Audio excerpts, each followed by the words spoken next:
بالکل جیسے دنیا بھر میں کسی بھی پارلیمانی نظام میں کوئی بھی اگر اقلیت حکومت ہو اور ان کا اگریمنٹ ہے ان کا کانفیڈنس سپلائی کا سیاسی پارٹنر کے ساتھ، تو اس اگریمنٹ پہ عمل درآمد ہوتا. ہم مورل سپورٹ پرووائڈ کرنے کے لیے حکومت کی ٹریجری بینچز پہ بیٹھے ہیں.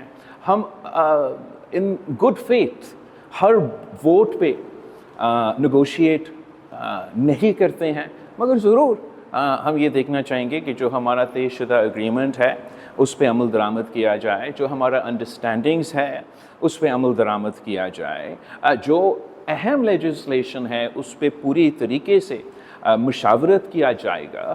آپ کو بھی یہ یوڈ آلسو فیل ڈسرسپیکٹڈ اگر کسی اہم لیجسلیشن پہ وہ لیجسلیشن پہلے کابینہ سے پاس ہو، پہلے پرنٹ ہو جائے، پہلے فلور پہ آ جائے ووٹ ہونے کے لیے، اور اس کے بعد مجھے ایک کاپی دیا جائے کہ یہ ذرا پڑھے اور ووٹ ڈالے، not let alone members of my political party. تو بالکل پاکستان پیپلز پارٹی کی سینٹرل ایگزیکٹو کمیٹی نے ہی یہ فیصلہ کیا کہ ہم نے اس حکومت کا شامل نہیں ہونا، بس ساتھ دینا ہے اس بنیاد پہ کہ ہم پولیٹیکل اسٹیبلٹی پہ یقین رکھتے ہیں، اس امید کے ساتھ کہ ہم مہنگائی کے خلاف ہے اور یہ حکومت مہنگائی میں کمی لے کر آئیں گے. میں سمجھتا ہوں کہ حالات ویسے ایسے ہیں کہ پولیٹیکل اسٹیبلٹی بڑا آسانی سے قائم کیا جا سکتا ہے. حالات ایسے ہیں کہ معاشی انداز پہ حکومت نے اس بات میں ایٹ لیسٹ وہ کلیم کر رہے ہیں کامیابی کہ وہ مہنگائی کو کم کرنے جا رہے ہیں. تو ہم پیپلز پارٹی نے اسی بنیاد پہ بھی آگے جا کے فیصلے کرنے ہیں. مگر as chairman of the Pakistan Peoples Party اب کافی دیر ہو چکا ہے، ہمارا سی سی نہیں ہوا ہے. عام طور پہ دسمبر میں ہمارا سی سی ہوتا ہے. تو it's my responsibility to bring the ground realities the facts before my party, اور جو بھی فیصلہ پارٹی کرے گا میں تو پھر پورا پارٹی اس سے باؤنڈ ہے. اور ہمیشہ جو بھی پاکستان پیپلز پارٹی کی سینٹرل ایگزیکٹو کمیٹی نے فیصلہ کیا وہ ہمیشہ ملک اور قوم کے مفاد کے فیصلے کیے ہیں. تو بٹ یہ ہمارا ایک پارٹی کا پروسیجر ہے، اس پارٹی کے پروسیجر کے مطابق میں تو چلوں گا. ہم سندھ سے تعلق رکھتے ہیں، سندھ کے ساتھ ایک بڑا مسئلہ ہے، ڈیموں کا مسئلہ ہمیشہ رہا ہے. ابھی پھر 6 کینالز بنانے کی بات ہو رہی ہے دریائے سندھ پہ، انڈس ریور پہ. ظاہر ہے کہ اس کو سندھ پولیٹیکلی بھی اپوز کر رہا ہے. آپ کو یاد ہوگا کہ محترمہ نے خود ڈیموں کے خلاف دھرنے دیے قومی شہید پہ. اس وقت سندھ میں ایک بڑی اپوزیشن ہے اس مسئلے پہ، مظاہرے بھی ہو رہے ہیں، احتجاج بھی ہو رہا ہے. ظاہر ہے کہ سندھ میں پاکستان پیپلز پارٹی کی گورنمنٹ ہے، وہ ایک حد تک ڈیبیٹ بھی ہو سکتی ہے اس سے. تو یہ جو دریائے سندھ پہ 6 کینالز بنانے کا ایشو ہے، اس پہ آپ نے وفاق سے کوئی بات کی؟ آپ کا اپنا موقف کیا ہے اس پر؟ آئی تھنک یہ تو ایک اور ایگزامپل ہے جہاں ہمارا جو مسلم لیگ کا اور پاکستان پیپلز پارٹی کا معاہدہ ہوا اس کا خلاف ورزی ہو رہا ہے. ہم نے اس اگریمنٹ میں طے کیا کہ جو چاروں صوبوں کا PSDP ہے وہ ہم پاکستان پیپلز پارٹی اور مسلم لیگ مل کے بنائیں گے. اور یہ جو منصوبہ ہے اس کا اپروول تب ہوا تھا جب میں مصروف تھا 26th امینڈمنٹ کا جدوجہد کر رہا تھا. پیچھے اس کو اپروول دیا گیا، وہ بھی میرے پارٹی کے ممبران کے ساتھ آن دا ریکارڈ اعتراضات کے باوجود. جیسے آپ کہہ رہے ہیں اس منصوبے کے لیے کنسنسس موجود نہیں ہے.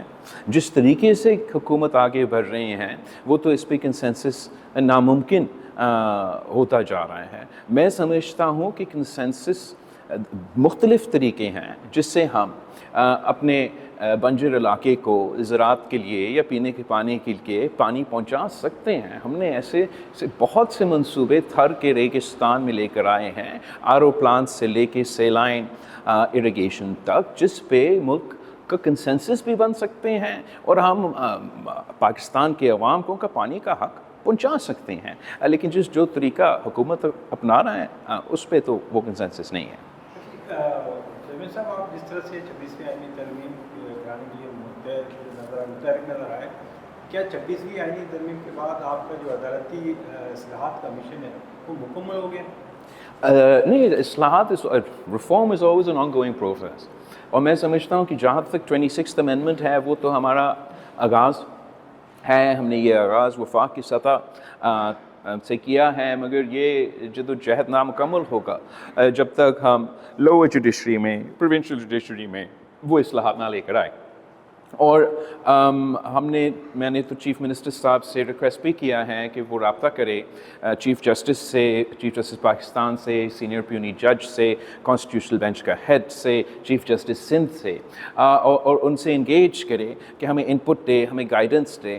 ہم لوور جوڈیشری میں بھی ریفارمز لے کر آنا چاہتے ہیں، اور ہم سمجھتے ہیں کہ عوام کا سب سے زیادہ جو انٹریکشن ہے وہ لوور جوڈیشری کے ساتھ ہوتا ہے، تو جو ہم ریفارمز وہاں لے کر آتے ہیں وہ عوام کو زیادہ محسوس ہوں گے، اور ہم چاہتے ہیں کہ ہم یہ ریفارمز جوڈیشل انپٹ کے ساتھ، لیگل انپٹ کے ساتھ، کنسنسس کے ساتھ اس پہ کام کیا جائے۔ اچھا، جوڈیشری پہ میں ایک سوال کر لوں، جوڈیشری پہ یہ بات کر رہے ہیں، ایک تو سندھ کے تمام ججوں کو ایک جوڈیشل کونسل کا اجلاس ہوا، اس کے بعد پھر ہائی کورٹ کے سارے ججوں کو آئینی بینچ کا رکن بنایا گیا، ایک تو یہ ایشو ہے، اور دوسرا سندھ کے ساتھ ایک بڑا ایشو یہ ہے کہ سندھ کے رورل ایریاز سے سپریم کورٹ آف پاکستان میں نمائندگی ہی نہیں ہے۔ ماضی میں بہت زیادتیاں ہوئیں، سندھ کے چیف جسٹس کو نہیں لیا گیا، سینیارٹی کی بات ہو رہی ہے، سندھ کے کئی ججز کو سینیارٹی سے پیچھے کیا گیا۔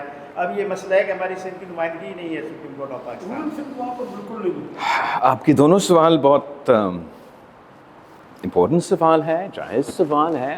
جہاں تک the first question is concerned، وفاق کے سطح پہ جب کانسٹیٹیوشنل بینچ کو تشکیل دیا جا رہا تھا تو چیف جسٹس، اس وقت چیف جسٹس کا ویکنسی تھا، تو چیف جسٹس کا بھی عہدہ چنا گیا آفٹر دا 26th امینڈمنٹ، اور جو کانسٹیٹیوشنل بینچ کا سربراہ ہیں وہ بھی چنا گیا۔ دونوں بڑے قابل، بڑے آنریبل جج صاحبان ہیں، اور میرے خیال میں وہاں ایک جو کاؤنٹر سجیسشن تھا وہ یہ تھا کہ آپ نے جو تمام سٹنگ جسٹسز ہیں ان کو آپ کانسٹیٹیوشنل بینچ کا حصہ بنا دیں، اور کانسٹیٹیوشنل بینچ وہی ہو جو سابق سپریم کورٹ ہوتا تھا۔ مگر اکثریت نے یہ فیصلہ لیا کہ دونوں چیف جسٹس آف پاکستان ہو یا خاص طور پہ کانسٹیٹیوشنل بینچ کا ہیڈ ہو، ان عہدے کو نان کانٹروورشل ہونا چاہیے۔ وہاں سے جوڈیشری کا جو یہ کچھ ججز کا عادت پڑا ہے کہ وہ بینچ سے سیاست کریں، they don't speak through their orders, they give political statements, they don't rule in line with the constitution, they bend the constitution for their political purposes to grant themselves executive powers, and وہ criteria کو، وہ ماضی کو سامنے رکھتے ہوئے جس کی وجہ سے ہم نے یہ 26th امینڈمنٹ پاس کیا، یہ سارے فیکٹرز کو مد نظر رکھتے ہوئے یہ فیصلہ کیا گیا کہ chief justice of Pakistan justice Yahya Afridi ہوگا، اور جسٹس امین جو ہے وہ کانسٹیٹیوشنل بینچ کا سربراہ ہوگا۔ اور میں سمجھتا ہوں کہ بالکل جو فیصلے جو وفاق کا سلسلہ ہے وہی سندھ کا سلسلہ ہو سکتا ہے۔ یہ نہیں ہو سکتا کہ ایک ملک میں دو نظام چلے، اور خاص طور پہ بار بار صوبہ سندھ کے ساتھ ایک خاص یہ ڈفرینس جو نظر آتا ہے یہ مناسب نہیں ہوگا۔ تو امید ہے کہ وہی ہوگا۔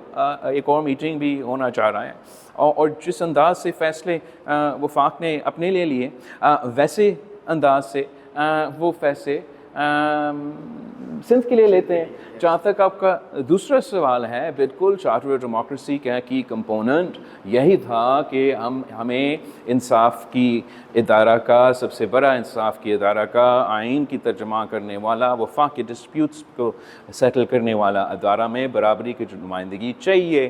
اور آپ کا سوال اس انداز میں جائز سوال ہے، جائز تنقید ہے۔ جہاں تک میرا علم میں ہے کہ جب یہ فیصلہ کیا جا رہا تھا تو اس وقت ان علاقے سے کوئی تعلق رکھنے والے جج سپریم کورٹ میں موجود ہی نہیں تھا، تو کانسٹیٹیوشنل بینچ میں کون سا برابری لے کر آؤں جب تک وہ برابری سپریم کورٹ میں ہو ہی نہ۔ اب شاید اس سے پہلے جب ججز خود یہ فیصلے اپنے لیے لے رہے تھے تو ان کو کوئی ایسا قابل آنریبل جج نہیں ملا جو انہوں نے سمجھا کہ اس کرائیٹیریا پہ اتر آئے۔ اب اگر میں خود موجود ہوتا جوڈیشل کمیشن پہ، میں آپ کا پہلا سوال جو آپ نے پوچھا، جہاں تک یہ فرق